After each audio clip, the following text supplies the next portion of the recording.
Aquí en Esferas de Poder vamos a dar la bienvenida a nuestro invitado especial en la entrevista central, el director ejecutivo de Casa Abierta, el señor Juan Radamés de la Rosa. Muchísimas gracias por el gran honor de estar con nosotros aquí en Esferas de Poder.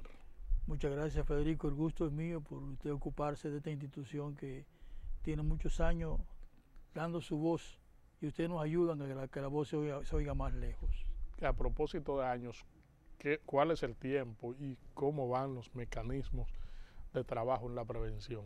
Mire, Casa Abierta es la primera organización dominicana que se fundó para trabajar en el tema de las adicciones. Fuimos fundados en el año 1974, o sea que vamos a cumplir en este año 42 años de haber sido fundada. Y hemos estado por toda la vida insistiendo y trabajando en aquello de a Dios rogando y con el mazo dando.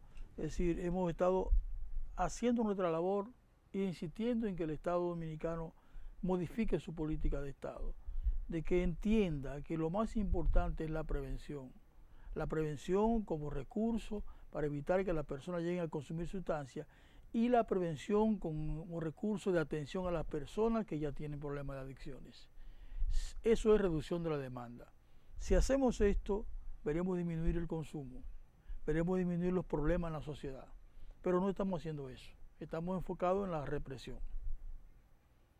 ¿Y qué mecanismos de prevención, por ejemplo, se hace factible en los actuales momentos para tratar de socializar los mecanismos de acción del Estado? Bueno, fíjese, el Estado dominicano puede defender a sus jóvenes con propuestas que tienen que ver con estilo de vida saludable, el deporte fomentado de manera sana, la promoción de empleo para los jóvenes, la búsqueda de soluciones a problemas elementales que tiene la juventud dominicana, el tema de la salud, el tema de lograr que los jóvenes comprendan que el consumo de alcohol, que es la droga más peligrosa que existe y la que más se consume, no es una forma de divertirse sanamente. Se buscar estrategias que ayuden a los jóvenes a sentirse con un proyecto de vida, con que hay algo que podemos hacer mejor que pararnos en una esquina a consumir alcohol. Estamos hablando de políticas que tienen que ver con invertir en la sociedad, en los sectores más importantes, el sector infantil, el sector juventud, el sector familia fundamentalmente.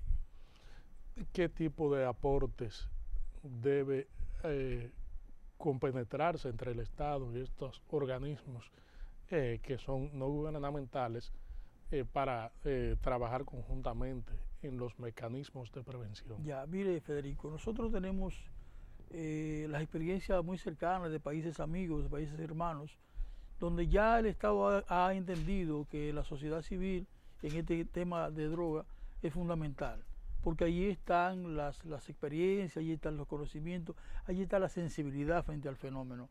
Y en estos países, ¿qué hacen los gobiernos? Usted tiene un centro de tratamiento, tiene 30 plazas, nosotros le pagamos 15 bien pagada.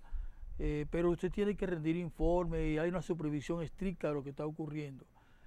De manera tal que la persona que tiene un centro de tratamiento puede acoger a personas que no lo pueden pagar porque el Estado subsidia a esas organizaciones. Eso está ocurriendo en Colombia, eso está ocurriendo en Chile, eso está ocurriendo en Argentina. Pero en República Dominicana las entidades que trabajan en tratamiento no tienen ningún tipo de apoyo. Una persona que no puede pagar no recibe tratamiento, porque el tratamiento profesional, científico, no está a su alcance, porque no puede pagar lo que implica eso. El Estado pudiera hacer alianza con las entidades sociales que trabajamos en el tema, tanto para programas preventivos, como lo que desarrolla Casa Abierta en las escuelas, en las comunidades, como para programas de atención que se desarrollan en otras organizaciones que tienen centros residenciales. ¿Qué dicen las estadísticas acerca del consumo? ¿Ha registrado un crecimiento, ha disminuido, está estandarizado, está controlado? ¿Qué tenemos a nivel? Mire, hablar de eso es un poco percepción, porque como no tenemos estudios que se hacen, las sociedades tienen que hacer estudios, tienen que investigar. Dicen aquella frase famosa de que el que no investiga no tiene derecho a la palabra. O sea, para usted poder hablar con propiedad, usted tiene que investigarlo. Nosotros no tenemos investigación, el país no hace investigaciones sobre estos temas. Entonces, decir que el consumo se ha estabilizado, ha bajado, ha subido, es percepción. En nuestro caso, percibimos que hay un aumento del consumo porque no ha habido política de prevención adecuada, porque nosotros nos hemos concentrado en reprimir incluso a los usuarios de sustancias. O sea, la ley nuestra es una ley absurda, la ley 5088 hace tiempo que debió ser modificada, porque es una ley que criminaliza a los usuarios de sustancias, al grado de que, por ejemplo, una persona que tiene en su poder menos de 20 gramos de marihuana, un tabaquito de marihuana en el bolsillo, ya está penalizado con 6 meses a 2 años de prisión. Una persona que tiene menos de 1 gramo de cocaína ya está penalizado con 6 meses y 2 años de prisión. Y una persona que tiene en su poder LSD o alguna sustancia, heroína, por ejemplo, ya es un traficante. Es una ley que no permite que el usuario se pueda acercar a buscar atención, porque lo criminaliza, lo penaliza. Eso tiene que cambiar.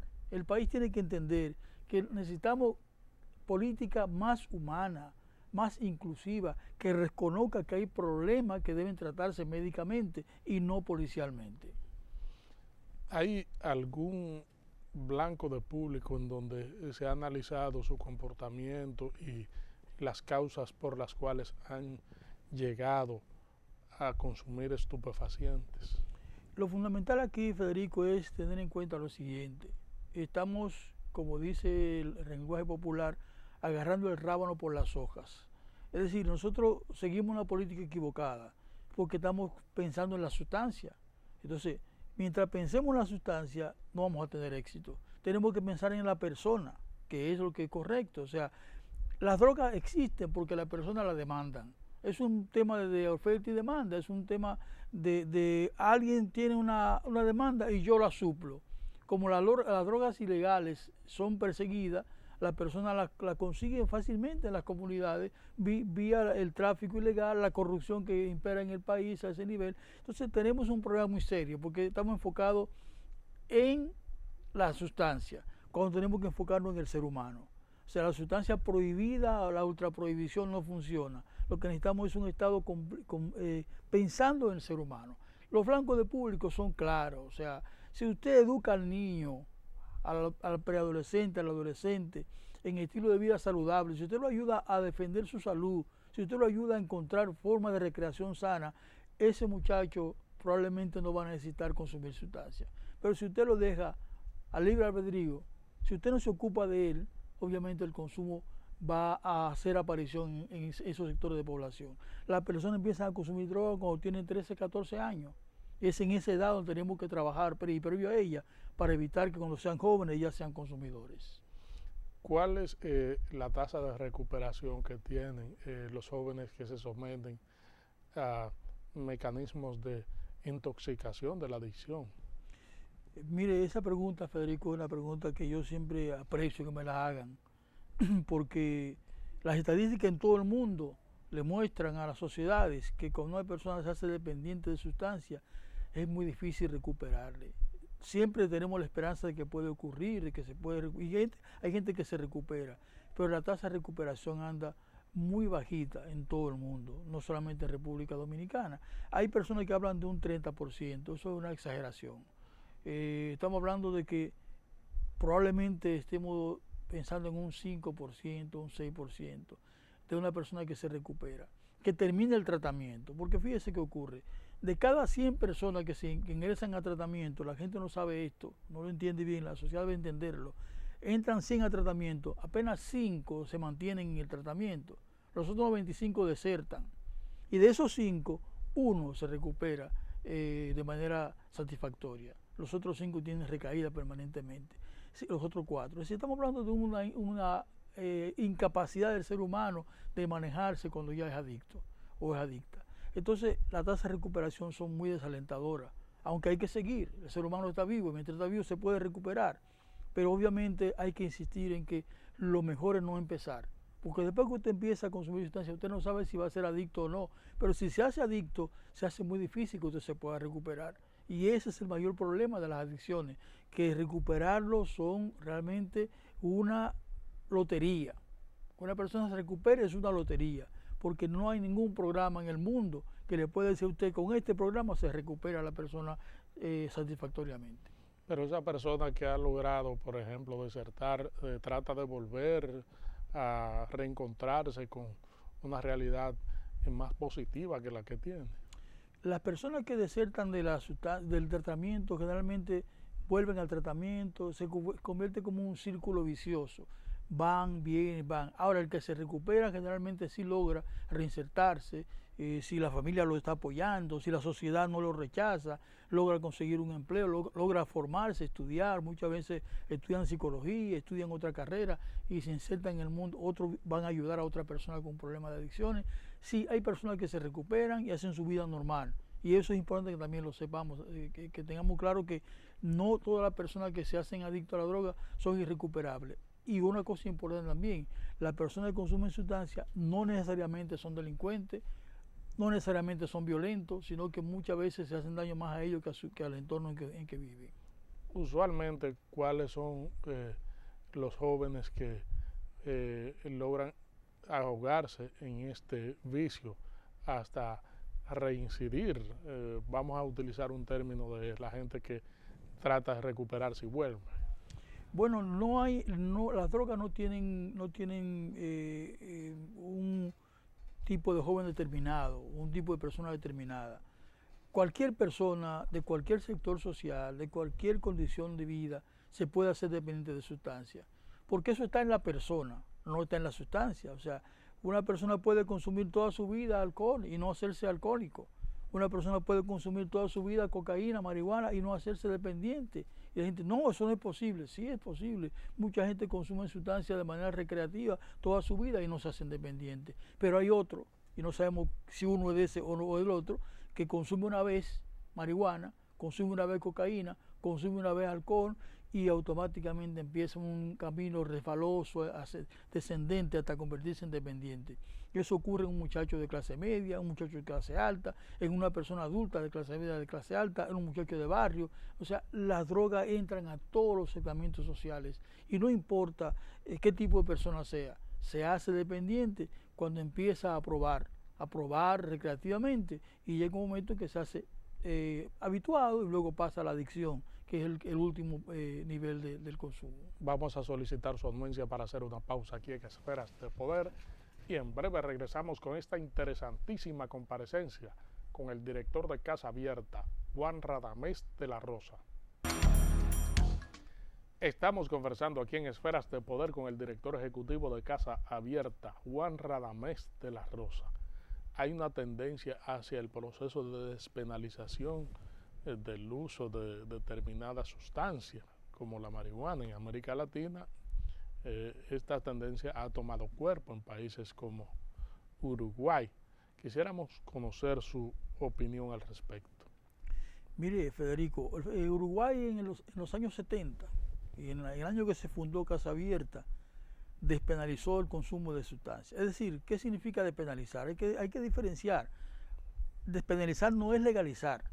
Despenalizar es decir, hay una dosis mínima que se supone que la persona tiene para su consumo y cuando una persona la detienen con esa cantidad, no debe ser penalizado, no, porque es una persona que es un consumidor, una consumidora. Ahora, dependiendo del monto que usted tenga en su poder, si usted tiene una cantidad ya que se ve que es para negociar, entonces ya usted cae en otra categoría de distribuidor, traficante, lo que fuera. Pero la despenalización significa que la persona usuaria, que no tiene otra vinculación con el tema de droga que no sea el de consumir, no va a prisión, sino que se le lleva ante una autoridad y se le transmite a un tratamiento si lo quiere asumir, se le pone una multa o lo que fuera, pero no va a prisión por eso. Eso es despenalizar. Eso lo hizo Uruguay en los años 70, 74. Y para una evidencia de que eso es exitoso hay que Argentina, que está al lado, son dos países hermanos muy cercanos, sí penaliza a los consumidores y los números son los mismos. O sea, no aumentó el consumo en Uruguay por el hecho de que tengamos gente en prisión por consumo. Entonces la despenalización del consumo es una necesidad urgente en la sociedad nuestra. Fíjese usted que nosotros vemos que más del 61% de las personas que son procesadas por el tema de drogas son por simples usuarios, son simple posesión la mayoría, y los que son procesados. Y la gran cantidad de muchachos y muchachas que son chantajeados, que lo apresan y tienen que pagar para salir de prisión de la policía como tal, son mucho más que ese 61%. eso estamos haciendo daño. Alejamos a la persona del tratamiento. En Portugal, cuando se despenalizó el consumo de sustancias, disminuyó el consumo en un 5%. ¿Por qué? Porque las personas que tienen problemas, consumo problemático, cuando pueden ir a tratarse sin miedo que lo van a meter en prisión, pues empiezan a dejar de consumir porque están en tratamiento. O sea, hablamos entonces de un fenómeno que la humanidad empieza a reconocer y que en Europa hace muchísimos años que no se penaliza a los usuarios, y en América Latina, en Uruguay se hizo, en Colombia se despenalizó también. Hay muchas ciudades que han avanzado en esa dirección. Ojalá que nosotros demos ese paso, que sería en beneficio de las personas usuarias. Hay una serie de advertencias de distintos sectores con relación al proceso de despenalización, porque pudiera flexibilizarse con una droga suave, como le llaman algunos expertos a la marihuana, pero terminar con una dura como es la cocaína y el crack. Fíjese, Federico, ese es un argumento que utiliza mucha gente que se opone a que los países avancen en una política más humana. No es cierto, primero, que las personas van escalando de una sustancia a otra. Las personas consumen varias sustancias a la vez. Una persona puede consumir marihuana, solo marihuana toda su vida, como el que consume tabaco toda su vida, o como el que consume alcohol toda su vida, y no necesariamente consume marihuana también. O sea, tenemos un mito creado en torno a que una sustancia más débil conduce a una mayor. Eso está en el ser humano. Si el ser humano se siente cómodo con la sustancia que está utilizando, no pasa a una siguiente. Si se siente incómodo, pasa a una siguiente. Es decir, estamos hablando del ser humano, no pensemos en la sustancia. Las sustancias son ciertamente, no es lo mismo consumir tabaco, marihuana, alcohol que consumir heroína, no es lo mismo, son sustancias diferentes. El alcohol y la marihuana, la heroína es una sustancia mucho más poderosa, mucho más adictiva, pero no significa necesariamente que una persona que consume marihuana va a acabar consumiendo heroína, no es verdad. La persona se puede quedar consumiendo marihuana toda su vida, pero además flexibilizar implica facilitar que la persona que tiene problemas pueda buscar ayuda sin temor, y eso es lo fundamental.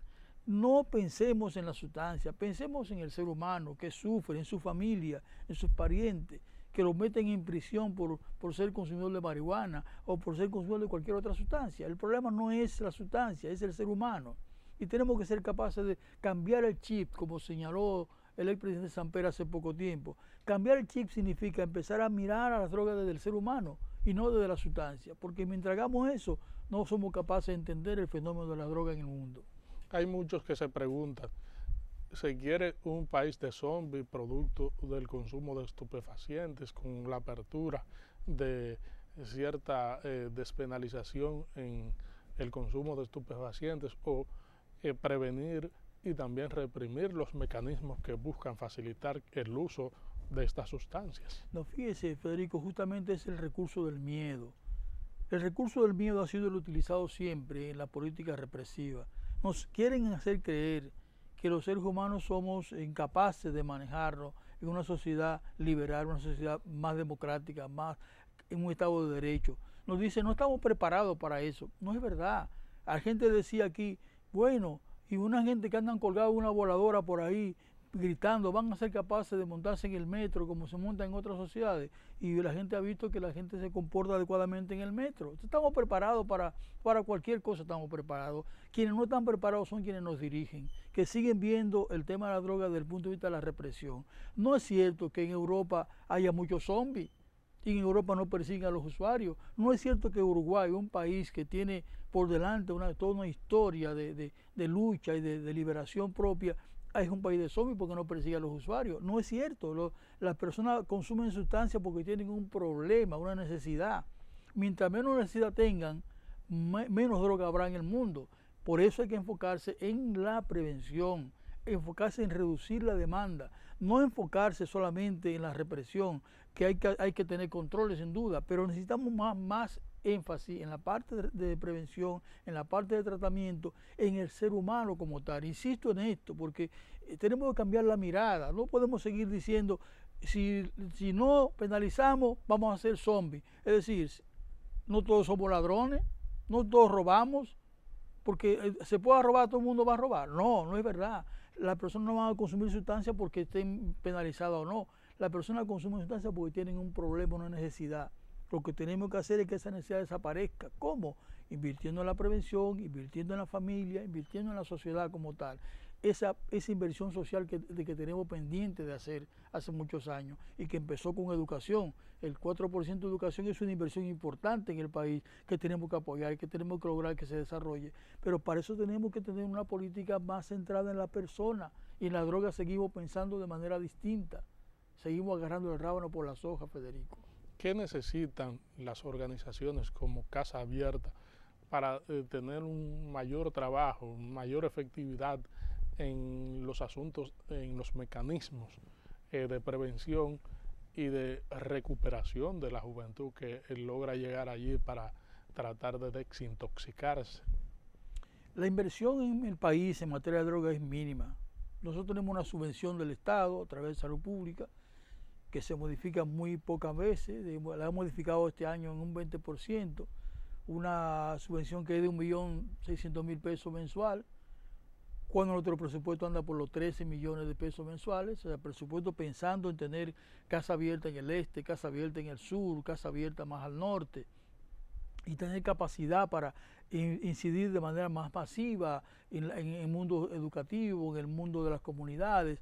Necesitamos inversión seria en materia de sustancias.